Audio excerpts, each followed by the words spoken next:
Alors pour ce qui est de la question de l'abrogation en islam, il faut savoir d'emblée et avant tout, par pur principe, que Dieu, il fait ce qu'il veut et qu'il n'a de compte à rendre à personne. Ça, c'est un constat d'emblée. Ensuite, un autre principe préalable est que le croyant, lorsqu'il est confronté à une difficulté, le premier réflexe salvateur est de se remettre en question et de faire son autocritique. Étant donné que les enjeux ne sont pas moindres, il en va de son salut. Ensuite, pour ce qui est de l'abrogation, il est vrai que les juifs notamment, ils contestent l'abrogation. Et on va expliquer pourquoi. Et ils seront suivis en cela chez les musulmans par les mu'tazilites, donc les rationalistes. Étant donné que ces deux factions, ils sollicitent leur force intellectuelle, en l'occurrence ce qui semble à leurs yeux être la logique, aux dépens de leur force émotionnelle qui sert de rempart contre toute velléité de rébellion à l'encontre des lois de Dieu. Et c'est par cette force émotionnelle que le croyant, il se soumet d'emblée et d'office aux injonctions divines. Et éventuellement, ensuite, il cherche des explications rationnelles ou en tout cas à même de rassurer ce qui lui semble en apparence des contradictions ou des impertinences. Et par rapport à cela, lorsque les juifs, par manque de scrupules religieux, du fait qu'ils sollicitent leur force intellectuelle aux dépens de leur force émotionnelle, et ce qui crée forcément un déséquilibre, lorsqu'ils contestent à Dieu, le principe d'abrogation, c'est parce qu'ils appliquent à Dieu des phénomènes qui sont propres à l'homme. Donc, à la base, le postulat de base, il est biaisé, étant donné qu'ils attribuent à Dieu des caractéristiques anthropomorphistes qui seraient que Dieu éventuellement regrette. D'ailleurs, ils ont des textes qui vont dans ce sens, de la Bible. Là, petit clin d'œil à Karam Hanifi. Dieu regrette, Dieu change d'avis et des expressions dans ce genre.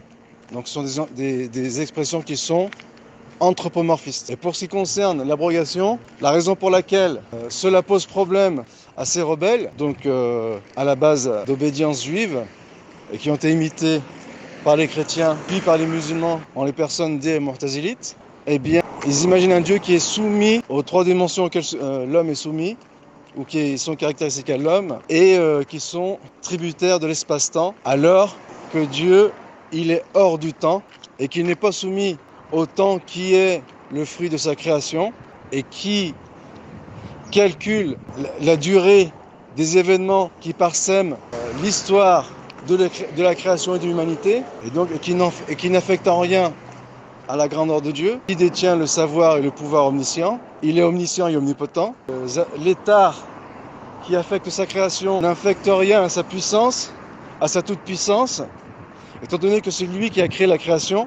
Et donc, le savoir de Dieu qui englobe le présent, le futur et le passé, mais en même temps, dans son infinie sagesse, Dieu, il légifère aux hommes des lois de façon progressive, dans l'intérêt des hommes, et non pas parce que en cours de route il aurait changé d'idée ou que les événements l'auraient fait mentir, mais c'est uniquement dans la mesure où Dieu il légifère aux hommes des lois de façon progressive, et ce qui montre l'élasticité de ces lois qui ne sont pas rigides comme pourraient éventuellement être les lois des hommes qui eux n'ont pas une vision d'ensemble concernant leur devenir. Leur vision elle est étroite et réduite, et en cela ils légifèrent par à coup, mais aussi ils commettent des erreurs dans leur législation qui les obligent à des réajustements. En l'occurrence, bien sûr, ce n'est pas le cas avec Dieu. Il faut savoir qu'à travers l'abrogation, Dieu met les hommes à l'épreuve pour connaître lequel d'entre eux aura une foi branlante ou une foi ferme.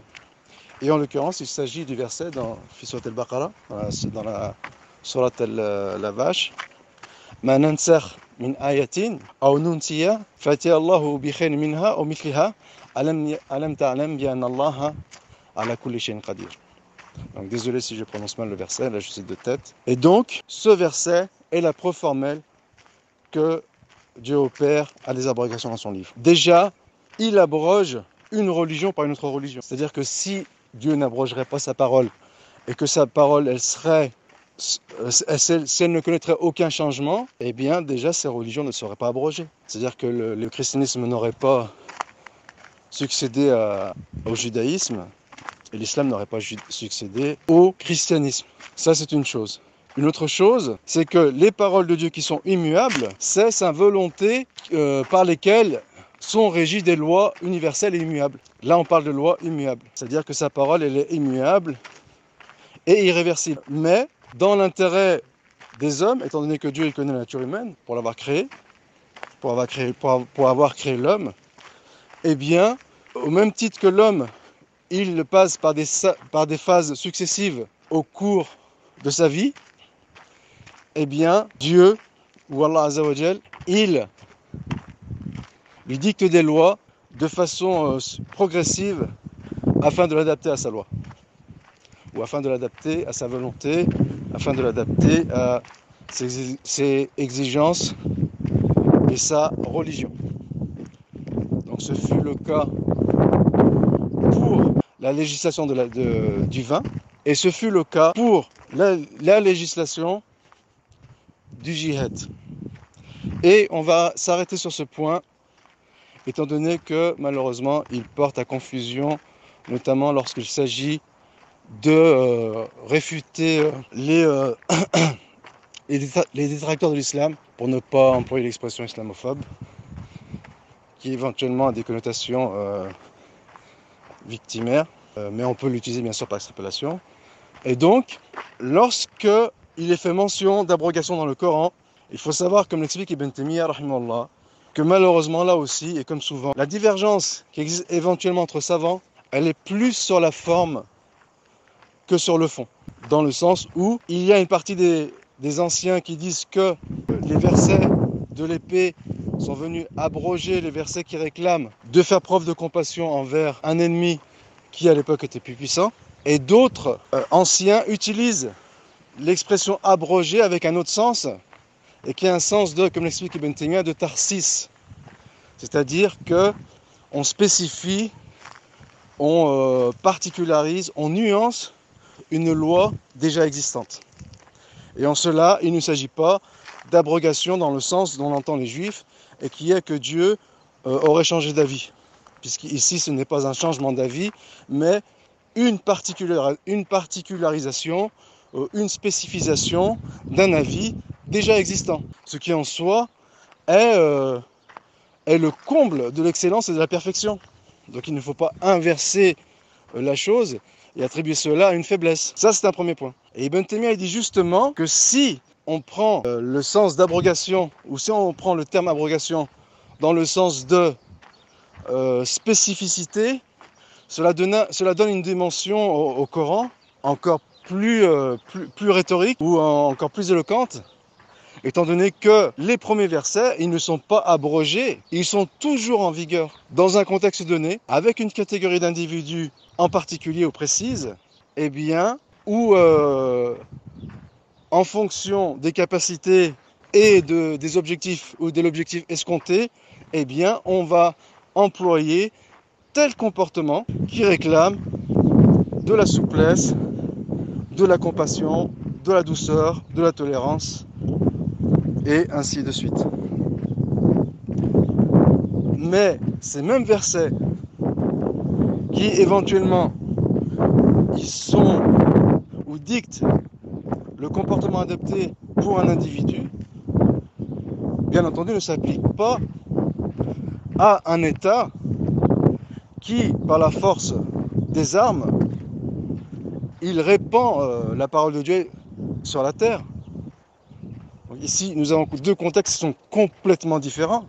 Et lorsque les armées de Dieu répandent sa parole afin qu'elle soit la plus haute, ça ne fait pas d'eux des barbares sanguinaires qui massacrent tous ceux qui sont sur leur passage. C'est-à-dire que les autres versets qui parlent de compassion, de tolérance, de bienfaisance et de souplesse, ils sont toujours en vigueur, même sous l'égide d'un État musulman, sauf que ce même État, il a l'obligation de répandre son ministère à travers les territoires, sous l'étendard de la religion et par la force de l'épée. Donc ici, il faut entendre par abrogation dans le sens de spécification d'une loi ou de nuances, ou voire de plus amples détails au sujet d'une loi qui était existante et dont les modalités étaient vagues. Par rapport à cela, lorsqu'aujourd'hui un musulman met en avant la tolérance de l'islam en s'inspirant des versets pré-djihad, ce n'est pas un anachronisme. Il ne mérite pas d'être réfuté par un chrétien qui lui brandirait en avant les versets du djihad. Et de la part du musulman, cela ne mérite pas de nourrir un complexe lorsque ce verset est mis en avant. C'est qu'ici, le Coran fait preuve d'une extrême cohérence. Il suffit simplement de le dénouer ses sens, de mettre de côté toute considération extérieure et de le comprendre à la lumière du Coran et non pas en fonction du climat actuel. Et en l'occurrence, cette élasticité du Coran en elle-même, elle est la preuve indélébile que le Coran est la parole de Dieu, étant donné qu'il n'y a pas de contradiction. Et comme c'est souvent le cas, les détracteurs de la vérité, ils inversent les valeurs, et ce qui à la base est une qualité et laudatif et louable, eh bien ils le transforment en défaut, en ce qui est péjoratif et condamnable et détestable. Et donc ici, le Coran, il met, à travers deux versets, donc l'un l'abrogeant et l'autre abrogé, il met toutes les étapes auxquelles est confronté un homme, soit au niveau individuel, soit au niveau des États, et de façon macro. Et il a là le mode d'emploi pour répondre à toutes les conjectures auxquelles il est confronté. Donc d'une part, il n'y a pas de contradiction dans le Coran. D'autre part, la législation du djihad, elle ne remet nullement en question la compassion qui est due aux non-musulmans, étant donné qu'il s'agit simplement de faire tomber l'obstacle qui empêche la propagation de la bonne nouvelle et du ministère de la foi, mais qu'une fois que cet obstacle est tombé, eh bien la simple transmission de la bonne nouvelle, c'est une compassion pour les hommes. Donc c'est un mal pour un bien, et c'est même un moindre mal. Sinon ces hommes, ils resteraient enfermés dans les méandres de l'obscurité et de la mécréance. En sachant que le djihad offensif, il est valable pour une conjoncture donnée, et qui est que l'ascendant est du côté des musulmans. On va le dire autrement, où il pourrait éventuellement tourner à l'avantage des musulmans. Et donc, dans une période qui est assimilable à la période mécoise, pour ce qui est de l'histoire du prophète, sallallahu alayhi wa sallam, l'exemple parfait, eh bien, ici, le croyant, il aura exclusivement recours, ou en tout cas essentiellement recours, au verset de tolérance, et de compassion et de pardon. Lorsque la conjoncture est favorable, eh bien, le croyant, il applique les deux injonctions coraniques en fonction de la conjoncture, en fonction de la situation et en fonction de ce que mérite la situation. Donc je me répète, c'est-à-dire soit il va user de cette injonction mécoise, soit il va user de cette injonction médinoise en fonction de la situation, et dans les deux cas, il n'aura fait qu'appliquer et se soumettre aux injonctions divines. Et d'ailleurs, l'enjeu énorme qui se cache derrière cette double dimension auquel est confronté le musulman, et qui est une situation qui impose une réaction mécoise et une situation qui impose une réaction médinoise, ce sont tous les enjeux qui se cachent actuellement dans les conflits intra-orthodoxes, et qui est quelle réaction adopter vis-à-vis de l'innovateur et c'est aussi tous les enjeux qui se cachent derrière les débats entre traditionnalistes et kharijites. Ces kharijites, ou en tout cas une partie d'entre eux, qui de façon tout à fait utopique, ils enjoignent ou ils appellent au djihad offensif, alors que les conditions actuellement, elles ne sont pas réunies.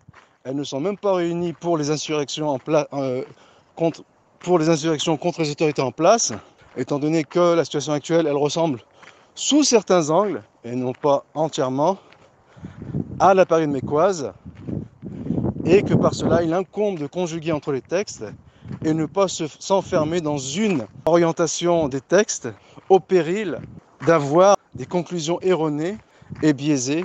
Wabillahi tawfiq.